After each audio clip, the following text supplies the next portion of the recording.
Galera, o jogador Lloyd Augusto deve deixar o Vasco na próxima janela de transferências. Isso porque o Vasco colocou o jogador na lista de jogadores negociáveis do clube carioca e agora estuda a possibilidade de um empréstimo. Isso acontece, galera, devido ao fato do Lloyd Augusto não ter apresentado um rendimento esperado.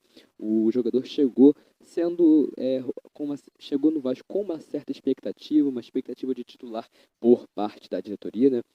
Parte da torcida não pensou muito assim, mas a diretoria achou que ele poderia vir com um certo status de protagonista, de titular da equipe, e colocou uma certa expectativa no jogador angolano. A verdade é que o Lloyd chegou, não conseguiu atuar muito bem, teve uma cena engraçada, que foi aquela contra o Operário na Copa do Brasil, na qual ele chuta a bola no gol, o goleiro defende, e ele ainda assim dá uma comemorada, então ficou conhecido aí com a comemoração de um quase gol. É óbvio que isso gera risadas, gera entretenimento, né? Não para os torcedores do Vasco, como é para os outros.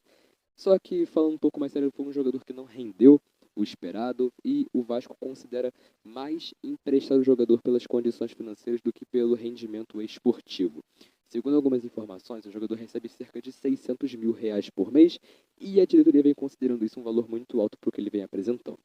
Dessa forma, o jogador estaria atraindo o interesse de clubes da Bulgária, do Chipre, da Grécia e da Ucrânia, por exemplo, ou seja, países alternativos aí no futebol.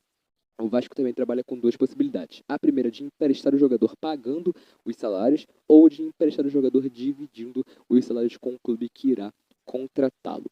O jogador chegou ao Vasco no final de fevereiro desse ano.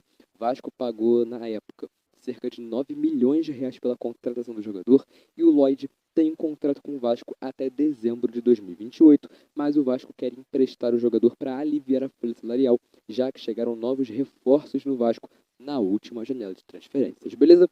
Espero que eu vou ficando, curta, se inscreva, compartilhe, a gente vai se ver no próximo vídeo e tchau, tchau.